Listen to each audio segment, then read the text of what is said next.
اسی لیے یہ بات بار بار ذکر کی جاتی ہے ہر جگہ پر کہ اسلام صرف عبادات کا دین نہیں ہے، اسلام اس کا نام نہیں ہے کہ سب کچھ چھوڑ چھاڑ کے مسلوں پہ بیٹھا جائے، اسلام اس کا نام ہے کہ اپنے تمام معاملات کو اللہ کے احکامات کے مطابق حل کیا جائے، یہاں تک کہ محفل میں بیٹھنے تک کے آداب ذکر کیے گئے۔ اور اگر ہم اپنی زندگی میں غور کریں تو یہ بہت ہی قیمتی باتیں ہیں، اور ہمیں اپنے حالات اور واقعات میں ان چیزوں کا بار بار سامنے کرنا پڑتا ہے۔ اگر ہم کہیں چلے جائیں، کسی ہسپتال چلے جائیں، کسی دفتر چلے جائیں، کسی سے ایسی جگہ چلے جائیں جہاں ملاقات کے لیے وقت لے کے بیٹھنا پڑتا ہے، کسی بینک میں چلے جائیں، کسی بھی کام کے لیے جہاں انتظار کرنا پڑتا ہے، تو اگر کہیں غلطی سے کسی ایک انسان کی جگہ پر کوئی دوسرا آ کے بیٹھ جائے یا کسی ایک کی باری میں دوسرا آگے ہو جائے تو اس سے بعض اوقات بہت لمبے لمبے فسادات بن جاتے ہیں۔ تو اسی لیے یہ خوبصورت احکامات ہمیں اپنے پیارے دین کے ذریعے سے اللہ سبحانہ و تعالیٰ نے عطا فرمائے، جو ان اصولوں کے اوپر عمل کرے گا تو نہ کرنے والے کو کوئی تکلیف ہوگی اور نہ جن کے لیے کیا گیا ان کو کوئی تکلیف ہوگی۔ تو اسلام ایک ایسا دین ہے جو اللہ سبحانہ و تعالیٰ نے ہر حالت میں ہمارے لیے سہولتوں سے بھرپور رکھا ہوا ہے۔ فرق صرف اس چیز کے اندر ہے کہ ہم اس کو سمجھتے نہیں ہیں۔ ہمیں لگتا ہے کہ اگر ہم نے کہیں دین سیکھ لیا تو ہمیں، اگر عورتیں ہیں تو برقع پہن کے گھر میں بیٹھنا پڑ جائے گا، اگر مرد ہیں تو ٹوپی پہن کے مسجد میں بیٹھنا پڑ جائے گا، حالانکہ دین اس چیز کا نام نہیں ہے۔ دین اس چیز کا نام ہے کہ زندگی گزاری جائے، لیکن ایک اللہ کے فرمان بردار بندے، ایک مسلمان میں اور ایک غیر مسلم کے اندر فرق کیا ہے یہ ظاہر ہونا چاہیے۔ اس شخص میں جو کافر ہے، اس شخص میں جو مسلمان ہے، یہ ان کی زندگی سے پتہ چلے، لباس سے پتہ چلے، چال ڈھال سے پتہ چلے، معاملات سے پتہ چلے۔ فقہ کے بہت بڑے امام ہیں امام ابو حنیفہ رحمہ اللہ، ایک جگہ پر ان کے بارے میں واقعہ لکھا ہوا ہے کہ ایک مرتبہ وہ کہیں بازار سے گزر رہے تھے تو کسی آدمی نے ان سے بہت بدتمیزی کی اور ان کی شان میں بہت گستاخی کہی اور ان کو بہت غلط غلط الفاظ کہہ دیے۔ امام صاحب بالکل خاموش رہے۔ جب گھر گئے تو کچھ ہدیہ لیا اور اس کہنے والے کے گھر چلے گئے۔ دروازے پہ جا کے دستک دی، جب وہ صاحب باہر تشریف لائے تو وہ ہدیہ انہیں پیش کیا۔ وہ حیران ہو گئے کہ یہ ہدیہ کس چیز کے لیے؟ تو امام صاحب رحمہ اللہ نے فرمایا کہ اللہ آپ کا بھلا کرے، آج آپ نے مجھے برا بلا کہا جس کی وجہ سے میرے بہت سے گناہ اللہ نے معاف کر دیے ہوں گے، تو یہ میں شکریہ ادا کرنے کے لیے آیا ہوں۔ تو اس سے اس انسان پہ اتنا اثر ہوا،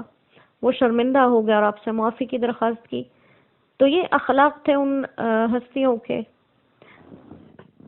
ایسے اخلاق تھے ہمارے نبی کے کہ اپنے اوپر اپنے رستوں میں کانٹے بچھانے والوں کے لیے جب ان سے بدلے کا وقت آتا آپ نے بدلہ نہیں لیا، آپ نے معافی دی۔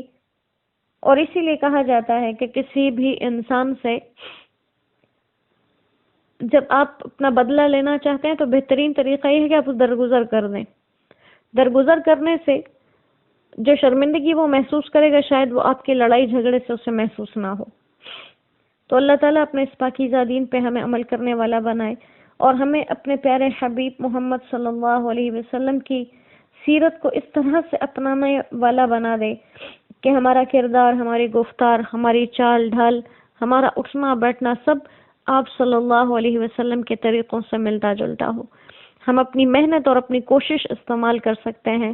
ہم آپ جیسے نہیں ہو سکتے، لیکن ہم نقل کریں گے۔ ہم نے دنیا کے امتحانوں میں دیکھا ہے نقل کرنے والے بھی پاس ہو جاتے ہیں۔ تو اللہ کریم ہمیں اپنے پیارے حبیب صلی اللہ علیہ وسلم کی کامل اتباع نصیب فرمائے اور ہماری زندگی کو جب بھی ختم کرے اللہ ایمان پہ ہمیں خاتمہ عطا فرمائے۔ وآخر دعوانا ان الحمد للہ رب العالمین۔ وما علینا الا البلاغ۔ السلام علیکم ورحمۃ اللہ وبرکاتہ۔